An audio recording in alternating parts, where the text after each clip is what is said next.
Hello and welcome to another episode of India and Global Left. If you are new to the show, please smash that subscribe button. Also consider becoming a YouTube member, a Patreon, or donate small amounts in the link given in the description box. We rely on you.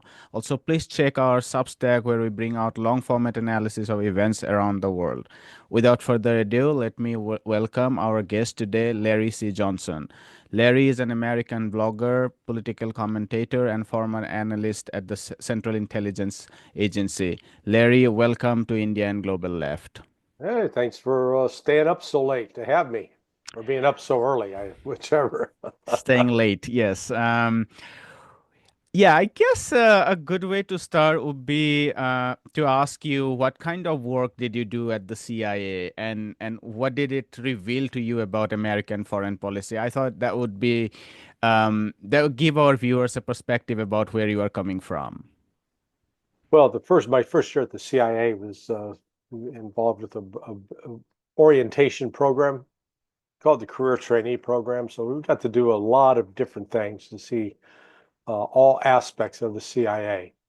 At the time there were four directorates, so we got exposed to both the admin, the science and technology, the operation side, and the analytical side. When that year was over, then I was tasked to serve as the analyst for Honduras, which Honduras was one of the top foreign policy priorities of the United States back then because of the war in Central America. So I got to see up close and personal how politics and intelligence often clashed, or how politics would guide and direct intelligence. Um, I did that job for 3 years. Left the CIA as a senior regional analyst for Central America and moved on to state. So um, if people who believe that the CIA is a well-organized machine, doing great planning, anticipating problems, they would be mistaken. Uh, are you familiar with the cartoon Dilbert? Yes. Okay. I maintain, most people think of the CIA in terms of Sean Connery or Pierce Brosnan in 007, and I maintain the CIA is much more like the Dilbert cartoon. That I think is a great image to properly understand the CIA. And do you, do you think something changed once you left the CIA, or do you think that your worldview on American foreign policy, largely speaking, was the same when you were at the CIA and today? Well, the good news is, even though I left, I wasn't going to work daily at the CIA, and my continued responsibilities, so at State Department and the Office of the Coordinator for Counterterrorism, I was a Deputy Director for Transportation Security, Anti-Terrorism Assistance Training, and Special Operations. So I continued to have contact with CIA personnel and CIA activities. And then after that, starting in 1994, lasting up through 2016, I was involved with scripting terrorism exercises or counterterrorism exercises. And again, that put me in pride, and I still held clearances and I was still dealing with CIA personnel. So I was able to see uh, how they continued to handle themselves. If anything, I think the situation has gotten far, far worse than when I was there, as far as being politicized and being not being independent in terms of offering good analysis. All right, I think let's start with Ukraine and then end with the Middle East. I guess the news mainstream media discussing now is the Russian attack on Sumy and Kharkiv. So, if you could give us a little bit about what's going on at the battlefronts, that would perhaps help us understand the diplomatic and political engagements that are going on between Russia and the West. Okay, well, let me tell you, let me give you the rundown. February 2024, the Russians took Orkhova and Vasilivka, which are northwest of Bakhmut. In April of 2024, they took Ocheretny, which is in the Donetsk, and Novomikhailivka. May 24, they took 5 villages north of Kharkiv. Strikna, Krasny, Pinya, Borisivka, and Oresheve. August, they took 5 more villages. 3 of them were east of Pavlovsk, and 1 was in the Donetsk. Then in November, they took 3 more. We go through same in October, January, 4 more, February, 1, March. They wiped, basically cleaned the Ukrainians out of Kursk. So the point of all this is, you go back over the last now 16 months, Russia has not been pushed back and kept back at any point along the entire line of contact. Russia has continued to move forward across the entire line of contact. Ukraine, by contrast, has not mounted a single offensive where they've been able to sustain it. Yeah, they rushed into Kursk last August. They held the most territory by September 15th. And then from that moment on, they began to lose territory. They lost an enormous number of personnel, enormous number of equipment. So Ukraine's losing the war. And as they lose the war, the West becomes increasingly desperate. And so they try to seize on things like this attack in Sumy today, and pretend that that's a big deal.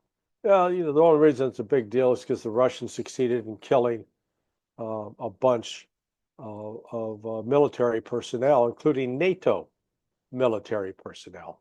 That's why they're all miffed. If they want to pretend that this is, they're horrified that the Russians are killing civilians. Do they not even pay attention to what goes on in Gaza each and every day?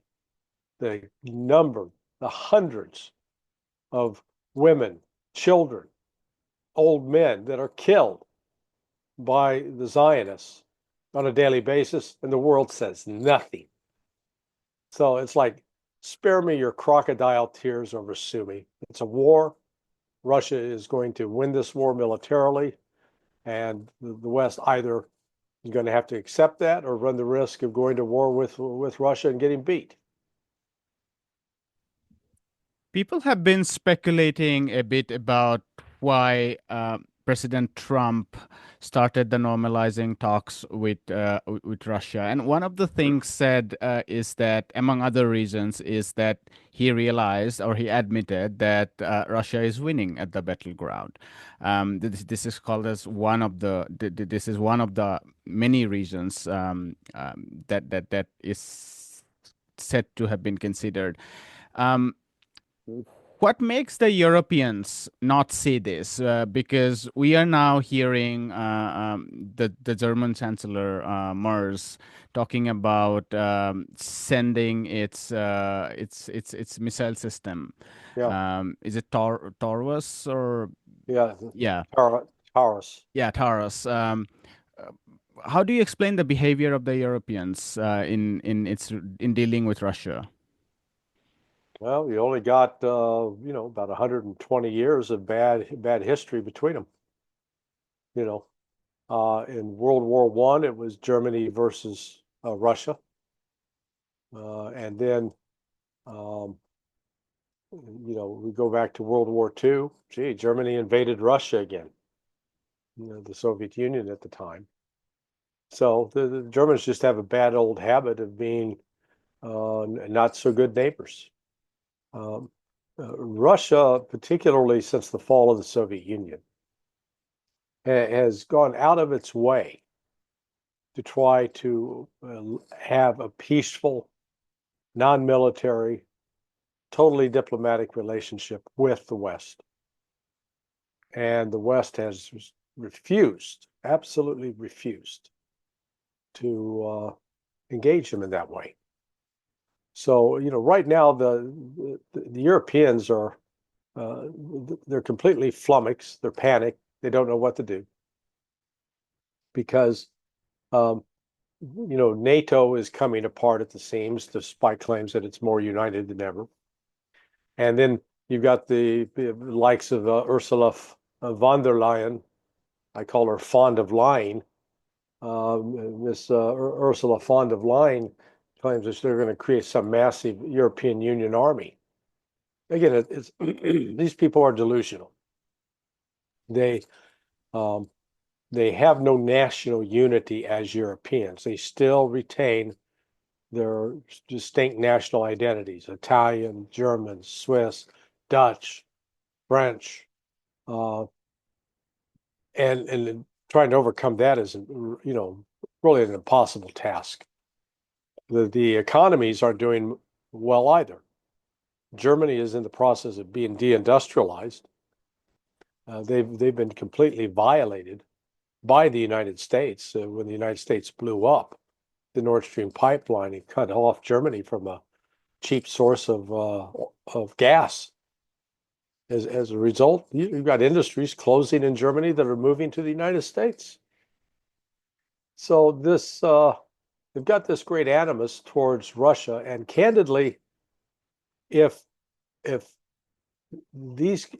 me put it this way, if Russia was behaving the way the West is towards Russia, if Russia was doing that to us, we would consider it an act of war.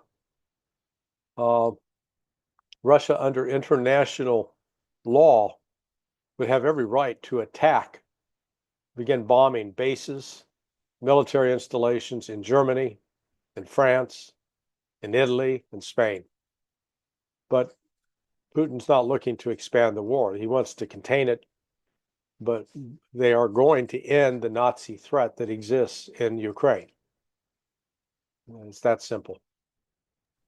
Could this possibly fracture NATO, given my reading is with the so-called tariff wars? I think these are not limited to tariffs now. This should be better understood in geopolitical terms. I think that what is happening is a American shift of interest towards East Asia, away from Eurasia. And if that is true, then there seems to be a massive fracture within the so-called West.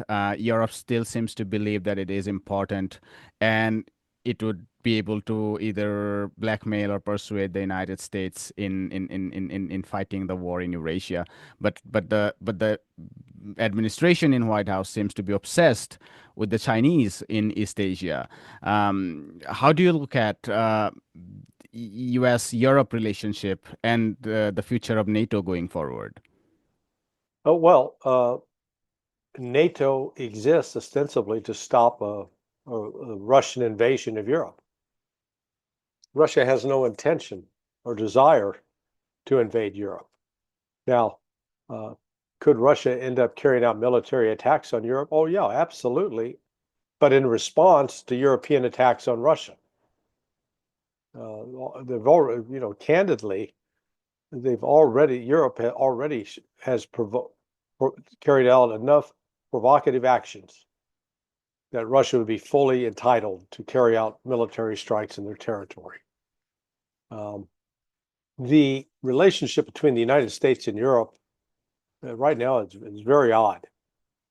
On the one hand, it looked like they were headed for a split, like a couple that are no longer going to date each other. They're going to move out and go separate ways. Because you had J.D. Vance give the speech that he did, and Pete Hegseth to the defense ministers, and basically said, "Hey, you guys, Europe, you're screwed up internally. You are an authoritarian state. You don't allow free speech, and you need to take responsibility for handling Russia." But just this last week, we saw when the claim was that, oh my God, the Ukrainians have captured 2 Chinese soldiers. Those Chinese men, they're now fighting on behalf of Russia in Ukraine. Well, the language that was used, the State Department, and then the language that was used by Kaya Kallas, if you call it the foreign minister who for the European Union, they used the exact same language. It was a coordinated messaging. So when I see that, that tells me, okay, wait a second. These guys, this is sort of stage managed. And they're now trying to shift the blame to China.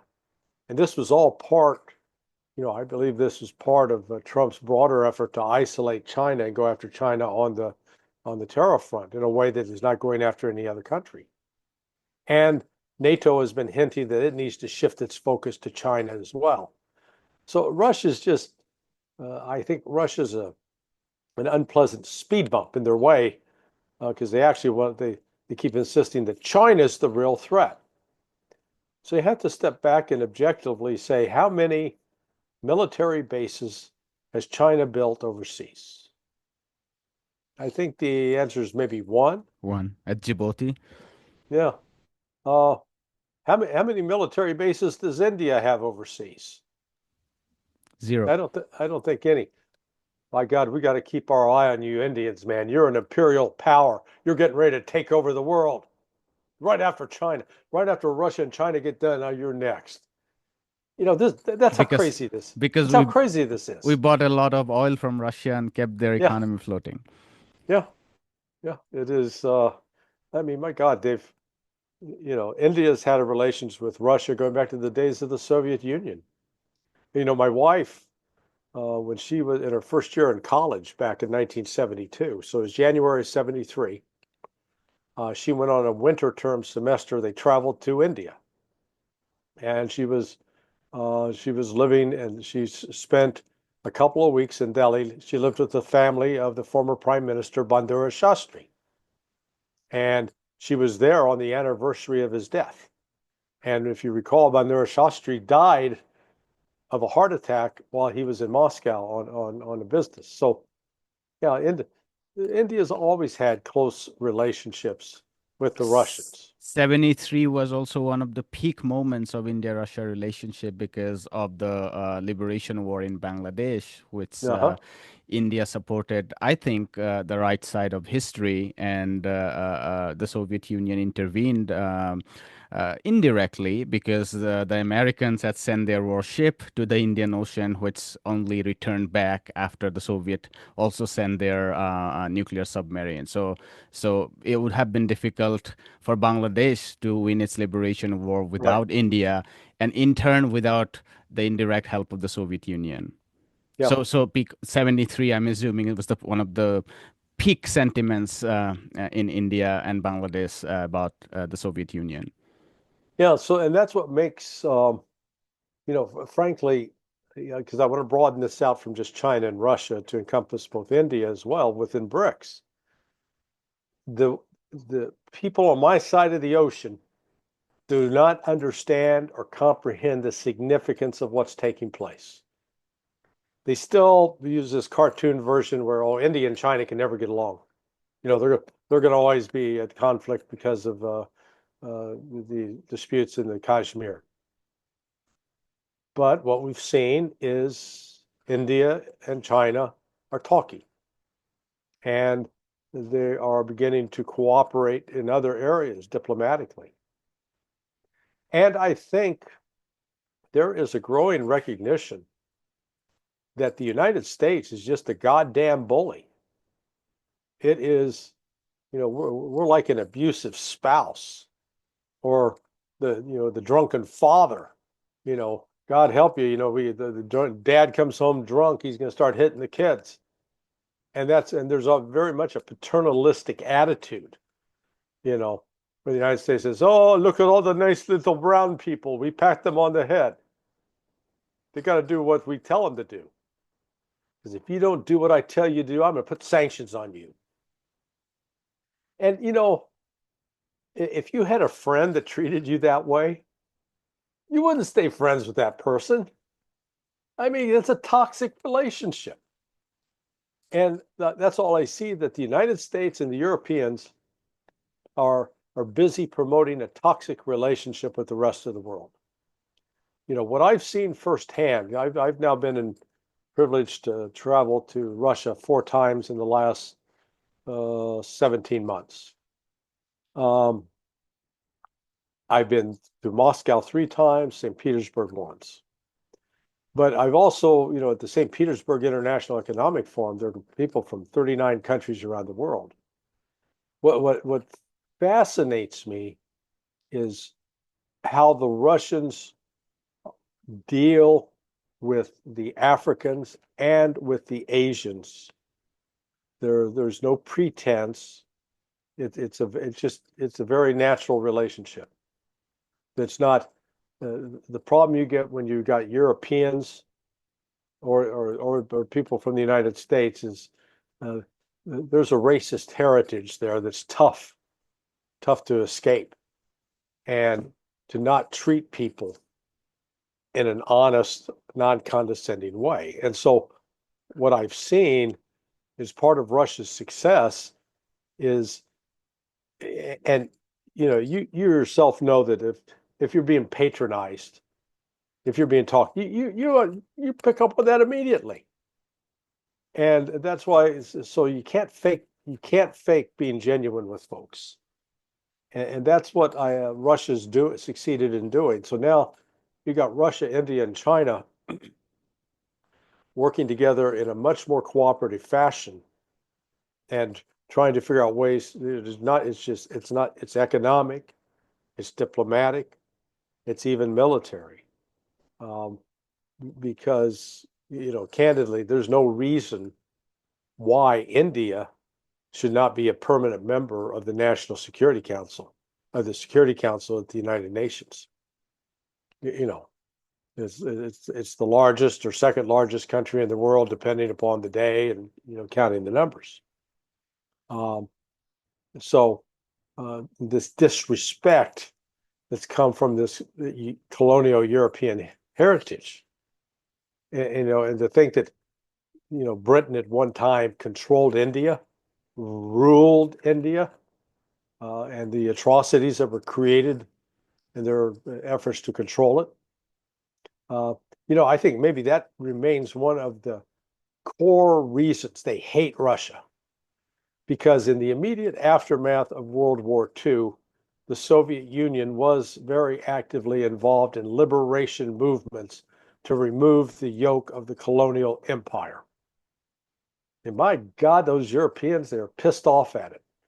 And you just look, it's been over the last year, we saw finally enough of the Africans woke up in the Sahel and told the French, hey, get the hell out, you know, get the hell out of the Sahel. And starting to say, we're going to be our own country. We're not going to be beholden to the West. So that's what this is coming off. And part of the U.S. strategy here is and I've heard people say this to me. Oh, Russia's not going to stand that relationship with China. It's too much of an imbalance, or Russia's the second class partner, or you don't want to be around those yellow Chinese. There comes the racist thing. You know, the that China's a communist state. Just the crap just piles up, and they really believe that they can split Russia off from China. And when I was with Foreign Minister Sergei Lavrov 3 weeks ago, interviewing him on a Monday, like right now, uh, I asked him directly the question about this U.S. belief that they could split Russia from China, and he just laughed, said no, not gonna. They don't. Again, the Americans don't understand what's taking place. On the treatment of Africans and others, Asians. As you spoke, I remember Paul Robeson's 1934 visit to the Soviet Union, where he said, if I remember correctly, that it was the first time when I didn't feel like being a Negro. Um, I mean, one can be as critical about the Soviet Union project. We on the left are definitely, but I think there were these elements that definitely distinguished the Soviet. A lot of people from India went to a lot of Central Asian republics, but also the GDR for higher education. And this was earlier generation, and they said that we definitely felt respected, and this was my experience when I went to China. I felt that, to my extreme surprise. I mean, of course, people. The good thing is that in China you don't have India as the element of Chinese nationalism. It's Yeah, it's it's yeah. Japan and it's the West. So a lot of people don't even care about India. But the kind of respect I got there as an Indian was very surprising because we don't have a lot of reasons to be respected, especially now that we have become so Hindu nationalists and we are not playing a very good role internationally, even though maybe we are on the balance somewhere. But the Chinese were extremely respectful. I even felt that racism is much more prevalent in India, if because we have a deep-seated caste Yeah, structures, and yeah. B, we were deeply colonized by Britain, who left deep seats of racism in us. So there is a huge sense of color consciousness in India, which I definitely feel is not there in China. I have never been to Russia, but I can relate to what you are saying. Well, yeah, and what's fascinating about Russia, so uh, Russia does not have even a sizable minority population, at least in the European part of Russia, of let's call it darker skinned people. But when a darker skinned person shows up, they're not treated like they're an oddity. They're not treated like, oh my God, what's this? They're, it is to be raised, when you're raised in a society like I have been, where the people were categorized according to the color of their skin. And by virtue of being a particular skin color, came to be regarded as slaves, as not smart, as somebody cast to be a servant. And I think the point you make about the caste system in India was, uh, with respect to the Brits, I'm not sure which came first, which was the chicken, which was the egg, and who bears the bulk of responsibility. But you know as well from your own experience uh, how certain attitudes get ingrained in people. I saw it in Central America, in Guatemala in particular. There, the let's call it the Latino, those who came because associated themselves with the Spaniards in Spain, viewed the Indians, the Mayan Indians, as subhuman. And the criteria was not so much because of the physical characteristics, it was their dress. If they dressed as an Indian, they were considered, not really a worthy human being. So I'm not here to suggest that racism was exclusive to Europe and to the United States. It's found in other countries around the world. But the thing I found remarkable about Russia is they are devoid of that, in my experience. Uh, they don't sit there and look at somebody and say, oh yeah, because of the color of your skin or because of what you're wearing, you're excluded. You can't come in. You got to stay out. It was far more welcoming, and that I think, frankly, is what's helping BRICS grow, and that attitude among the Russians is, having um, a leavening effect on the other BRICS members, and it certainly is appealing, to countries like Vietnam, Iran, uh, that are starting to say, we need this is something we can be a part of, because Indonesia as well, they see that in BRICS they get treated as equals. They don't get treated as subordinates, as servants that have to, bring the coffee and the cookies to the master. Let's take one final question on Russia and then pivot to the to West Asia. Sure. I was almost you know I was falling short of words because pivot to Asia is the now Yeah. a fancy term. But anyway, pivot to West Asia is a different one. Um, Yeah.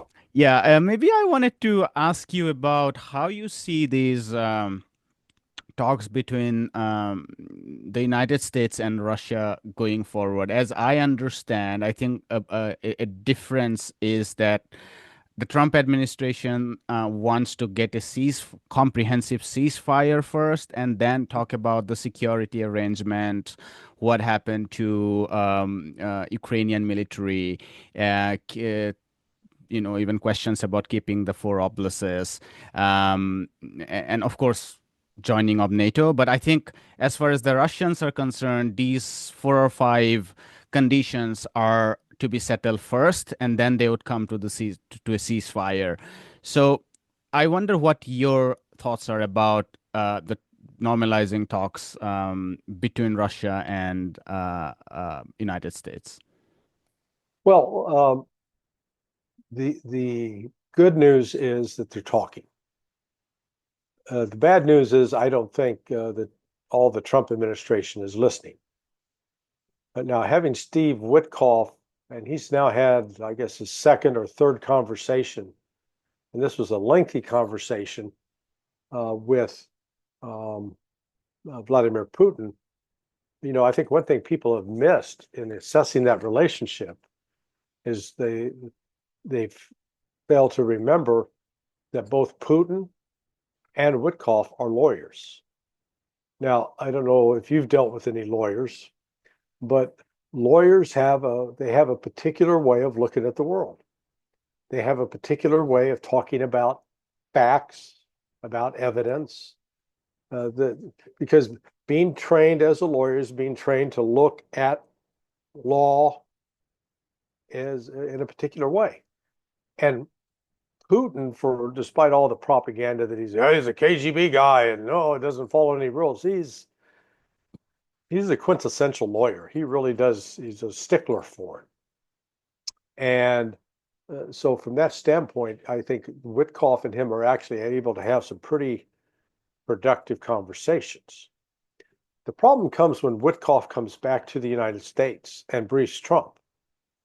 So he talks to Trump, and I think J.D. Vance, the vice president, says, "Yeah, he's backs up Witkoff," and I suspect Tulsi Gabbard does. But Trump's got these bobbleheads, Marco Rubio, Pete Hegseth, the Secretary of Defense. Then he got this Keith Kellogg, former general, who are they're hardcore neocons, neoconservatives, and by God, they don't want to spare Russia anything. Um, so they've failed to really, though, listen and comprehend to what Russia has said. Uh, there have been two peace proposals on the table. The first was in March of 2022, when, and this is according to Foreign Minister Lavrov. I heard this directly from him. And he said that when they met with the Ukrainian delegation in Turkey back in March of 2022, that the agreement Russia signed off on was brought into the room by Ukraine. So it was Ukraine's agreement. And it was basically Ukraine was going to agree to reduce its military force down to a particular level. It was going that Donetsk and Lugansk would stay in Ukraine, but they would be accorded special treatment and the rights would be respected. Well, the West intervened and told Ukraine, no way in hell can you sign that. Stop. So they didn't sign it. And then they kicked off the war. The next thing was to stage this atrocity in Bucha, blame it on the Russians. The Russians absolutely did not do that. We've got eyewitness testimony from French aid workers that it was the Ukrainians placing the bodies in the street. they were like decorating a movie set to make it appear that this had been an atrocity created by Russia. So then you go to June of 2024, so just about a year ago. Putin spoke to the senior officials at the foreign ministry and said, okay, look, here's the deal now. We've already had the elections and the referendum in Zaporizhia and Kherson, Donetsk and Luhansk. All have agreed to become and are now part of the Russian Federation. They are individual oblasts that are part of our great nation. So they stay. So Ukraine's got to get out of those. They've got to withdraw their forces. They've got to cut down their military.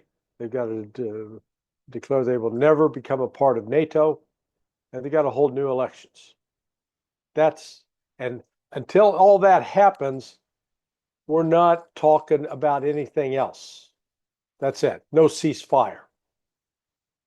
Well, that's been Russia's position now for 10 months, going on 11 months. And the West got, well, we got to have a ceasefire first. And Russia and Lavrov, again, he's brought this up when I was meeting with him along with Judge Napolitano and Mario Nafal. He said, look, we've been through time after time after time that the West has broken a ceasefire. We've agreed to it and they've broken it. They've never abided by one. They've broken every agreement. So we don't trust that. We got to see the actions first. So that's why, I think what we're coming up on now is if Trump doesn't rapidly come to a deal and immediately recognize, yes, the Crimea and Donetsk, Luhansk, Zaporizhia, and Kherson are Russian, and they're never going back to Ukraine, that Russia will continue the war, and they're going to end up capturing Kiev, and they're going to capture Odessa, and they're going to take more territory, so that right now Ukraine might lose 25% of its territory. By the time Russia gets done, 40 to 45% will be under Russian control. Let's pivot to West Asia then. And I guess so much to discuss, but I guess it's important to start with Israel because that's at the center of the turmoil in Middle East, whether it's in the Red Sea leading up to Iran. Now Turkey and Israel are scrambling for more air bases and more land, particularly in southwest of Syria. But more than everything else, I guess the attempt of ethnic cleansing in Gaza. 1,400 people are declared killed since the ceasefire was broken, and 2.1 million people have been constantly pushed around without food, without shelter, as stockpiles are piling up at the crossings. And these are testimonies by OCHA, World Food Program, WHO, including 6 UN agencies. These are not Hamas reports, as the mainstream media would like to quote. Right. My question is Washington completely taken over as far as is Palestine policy is concerned? Is it completely taken over by the Zionist lobby, or is there anything left there for the U.S. to play a role? Completely captured, completely owned. I mean, it's real simple. There is no anybody that dares to try to suggest that Hamas is not a terrorist organization is immediately attacked and accused of being a terrorist sympathizer, an anti-Semitic. Thank God I'm an American citizen. They can't haul my ass out of the country. But are you naturalized or American born? I've got my family's been here since about well over 400 years. So I claim to be a Native American. I got generations born here. And I had 28 ancestors that fought in the American Revolution. So, yeah, I've been here for a while. And the the disgusting criminal support of my government for the genocide that Israel is carrying out is it's a crime not only against humanity, it's a crime against God. Uh, if there is a holy being, if there is a creator, this is an affront. And so I think what it's going to take a disaster. One scenario is the United States decides to go ahead and attack Iran, and in the process of attacking Iran, will actually end up losing that war, being defeated. And out of that defeat will come great chaos, great anger, great consternation, and maybe finally a chance to take an objective look at what Israel is doing. Right now, Israel is blocking the movement of 50,000 Palestinian Christians trying to visit the holy sites associated with the crucifixion and resurrection of Jesus. And you got all these crazy Christian Zionists in my country who end up supporting Israel and being discriminatory against Christians. It's sick. So no, short answer to your question, wholly owned, baby, wholly owned. I think Iran is an important point to discuss here, given my impression is that um, even if the Trump administration is completely filled with Iran hawks, I mean, from Steve Witkoff's, the main envoy, Yeah, to yeah. everyone else, it seems to me that the Americans are not very keen on thinking about things like a regime change. It's mostly focused on getting a nuclear deal, making sure that Iran doesn't have a nuclear weapon. That's my reading. On the other hand, if one is to think about Israel, I don't think they are just focused on preventing Iran to have a nuclear weapon. I think their ultimate goal is to what Netanyahu laid out in the late 90s, regime change one after another and finishing Yeah. off with Iran. Um, where are these Oman talks, so-called, heading towards? What do you think would be the relationship between the United States and Iran going forward? Would the Americans act independently here in the case of Iran, or would, like in the case of Palestine, it be completely, hijacked by Tel Aviv? Well, let's first recognize that uh, the worry about Iran getting a nuclear weapon, having a nuclear weapon, uh, that's a red herring. That is, it's an excuse. It's not the reason for the concern about Iran. Um, because if Iran certainly they don't have one nuke, but if let's say they didn't have even a nuclear energy research program, uh, the United States and Israel would be finding some other reason to destroy them, to take them apart.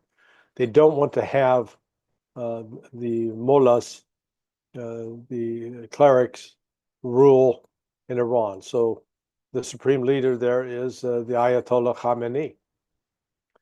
However, they've created also, if you will, somewhat of a secular government. You got these sort of coexisting side by side, the religious control, but a secular government. And it's the animus towards that religious element that the West wants to destroy. Um, and up until recently, you could add into that all of the Gulf Arabs as well, the Saudis in particular. But because of the magic of Russia and China, you've seen a reconciliation between Iran and Saudi Arabia, much to the chagrin of the United States.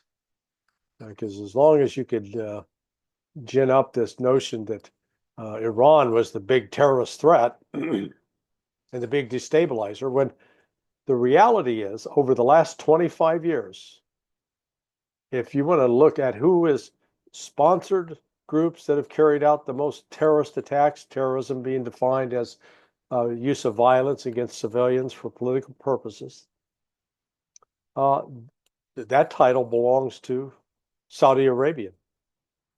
Saudi Arabia and other members of the Gulf, the Arab community, have been key financiers of Al-Qaeda and ISIS. And ISIS has been, and in fact, there's even evidence that the United States itself has helped fund ISIS and channel money in there, use them for its own purposes. Iran has fought against radical Islamic terrorism. The claim that Hamas is some great terrorist organization it's a lie. It's a provable lie. All you got to do is go to the website of the Israeli Foreign Ministry. They have recorded every attack by Palestinians against Israelis or foreigners in Israel since August of 2000. Every single attack.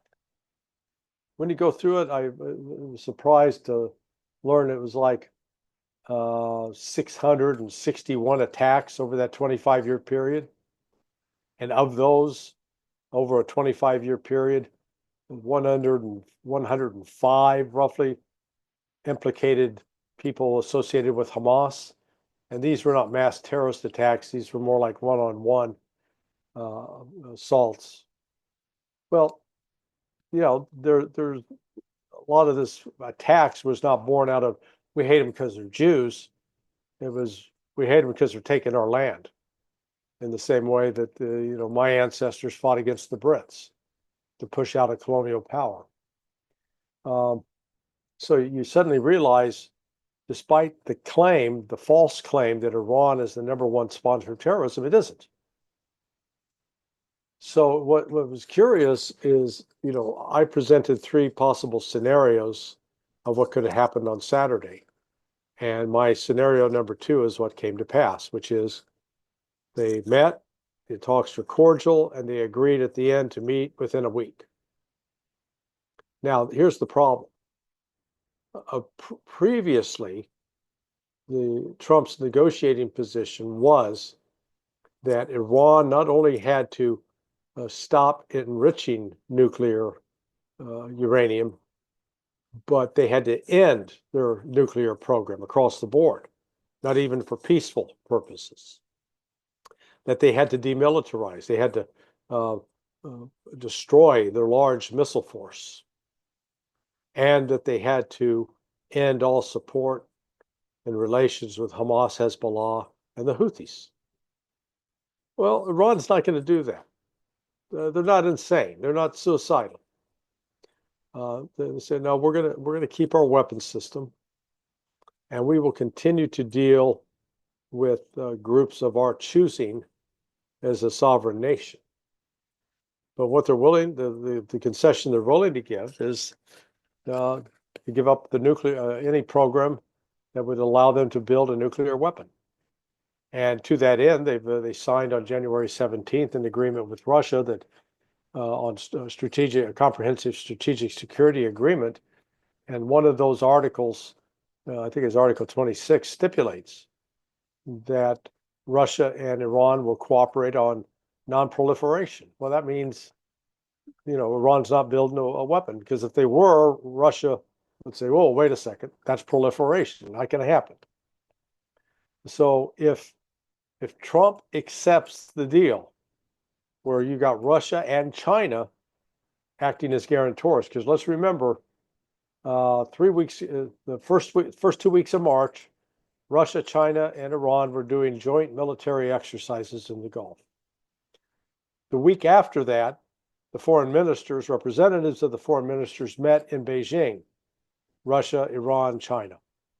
And then just last week, they convened again in Moscow, Russia, Iran, China, to talk about negotiations with the West, how to get a deal, the kind of backing support that Iran could count on from both Russia and China. Witkoff is carrying that deal back to Trump. So their scenarios are simple. if Trump accepts the outlines of that deal, then Witkoff will return and they will then hammer out the details and probably bring in countries like Russia and China, maybe another European nation, so that there can be a verification process that they will verify that, in fact, Iran has given up any part of a nuclear program that could be used to create a nuclear weapon. That would be the ideal outcome. That is not going to end the problem with the plight of the Palestinian people, but it will take nuclear war off the table for right now. Do I think that's likely? No. I think it's unlikely. I think more likely will be scenario 2, which is Witkoff will be told, no way in hell, they've got to agree to these other things. And so you go back and deliver that to him in person. Told So, by whom?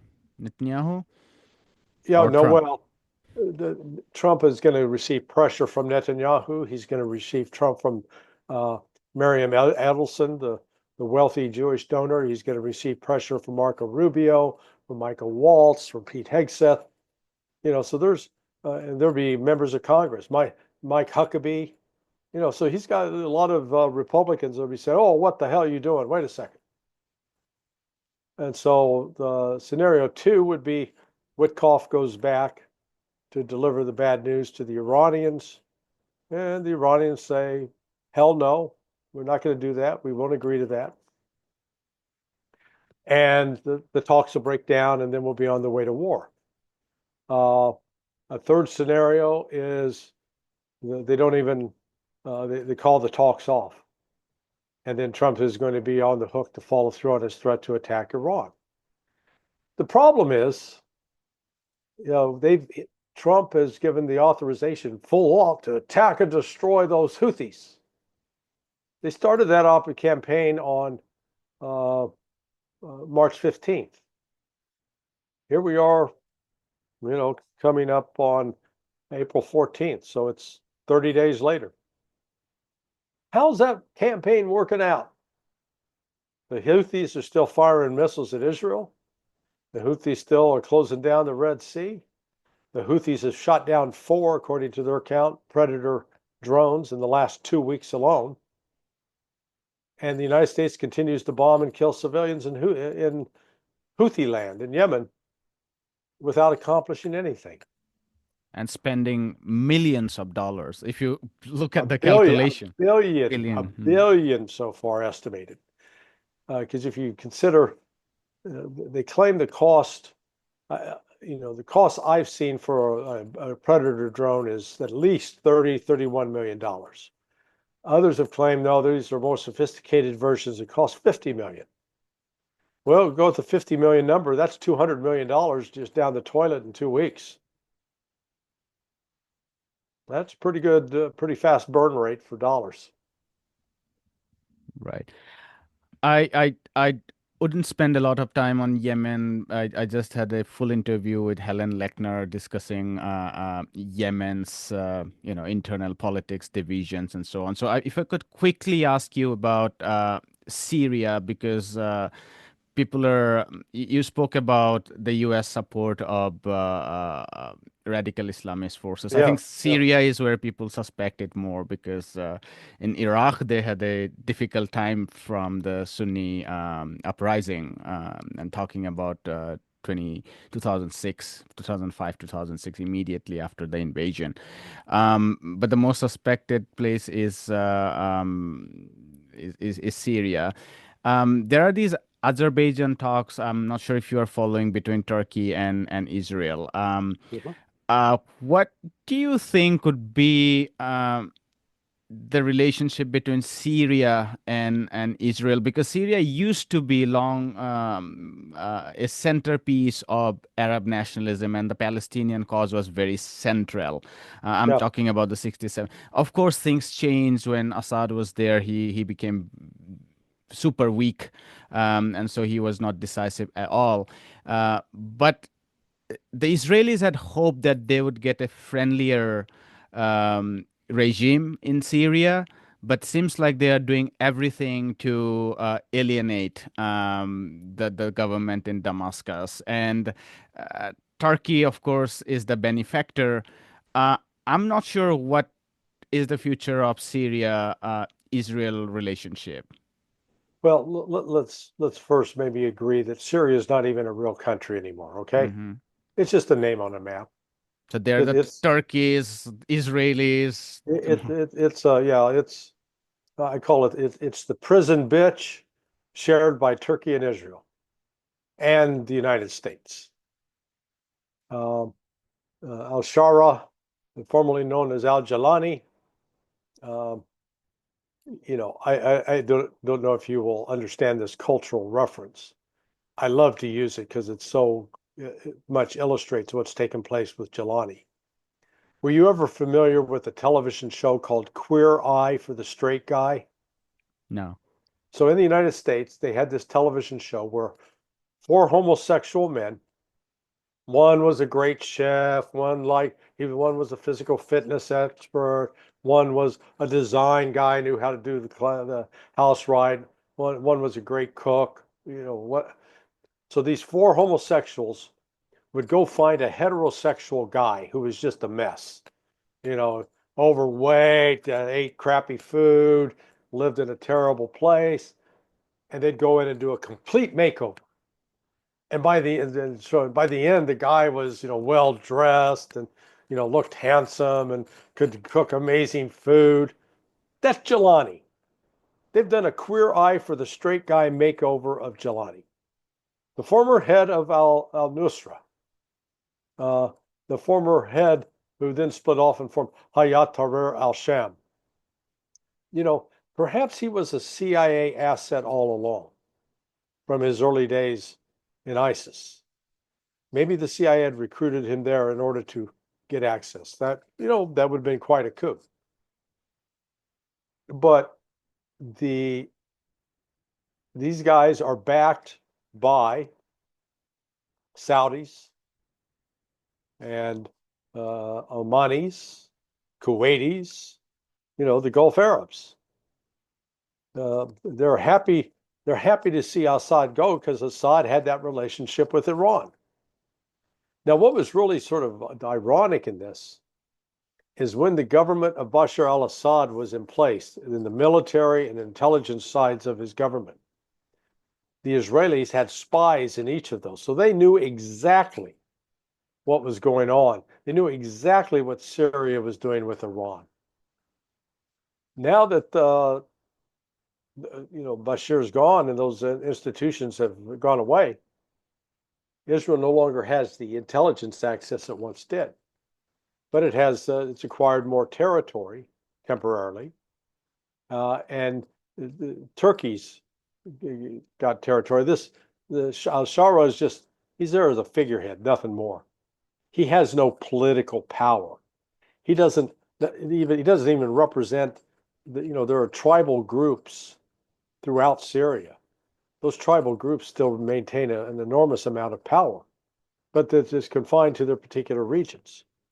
And to that extent, it's a balkanized country at best, and Turkey and Israel are fighting over who gets to do what. Turkey has part of the advantage because it's bigger than Israel, has a larger army than Israel, and Israel, frankly, is overstretched. Israel does not have the force structure to impose peacekeeping duties in Syria, as well as in southern Lebanon, as well as in the West Bank, as well as in Gaza. So, and Israel is coming under some real increased strain internally, a lot of domestic issues.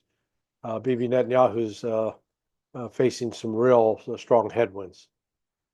So, Syria's um, people saw this as a great blow to Iran.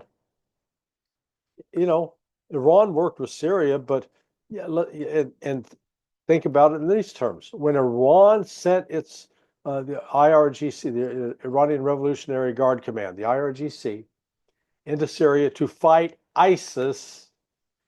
They were fighting against the radical Sunni extremism that was responsible for the deaths of thousands around the world. And the United States claimed that ISIS was our enemy. But do you think the United States would join forces with Iran to fight that radical form of terrorism? Oh, hell no. We had to fight. We had to fight and kill Iranians. I mean, just that's what I said. If you're looking for logic and intelligence in this, boy, you're gonna look a long time because you ain't gonna find it. We'll leave it there. That was Larry Johnson, former CIA analyst, joining India and Global Left. Larry, thank you so much for your time. Well, I appreciate the invite. Thank you. All right. Hi, my name is Ayushman. I, along with Jyotisman, have started this platform. In the last 2 years, we have tried to build content for the left and progressive forces. We have interviewed economists, historians, political commentators, and activists so far. If you have liked our content so far and want us to build an archive for the left, I have two requests for you. Please do consider donating for the cause. Link is in the description below. Also, if you are not able to do so, don't feel sad. You can always like our videos and share our videos to your comrades. Finally, don't forget to hit the subscribe button.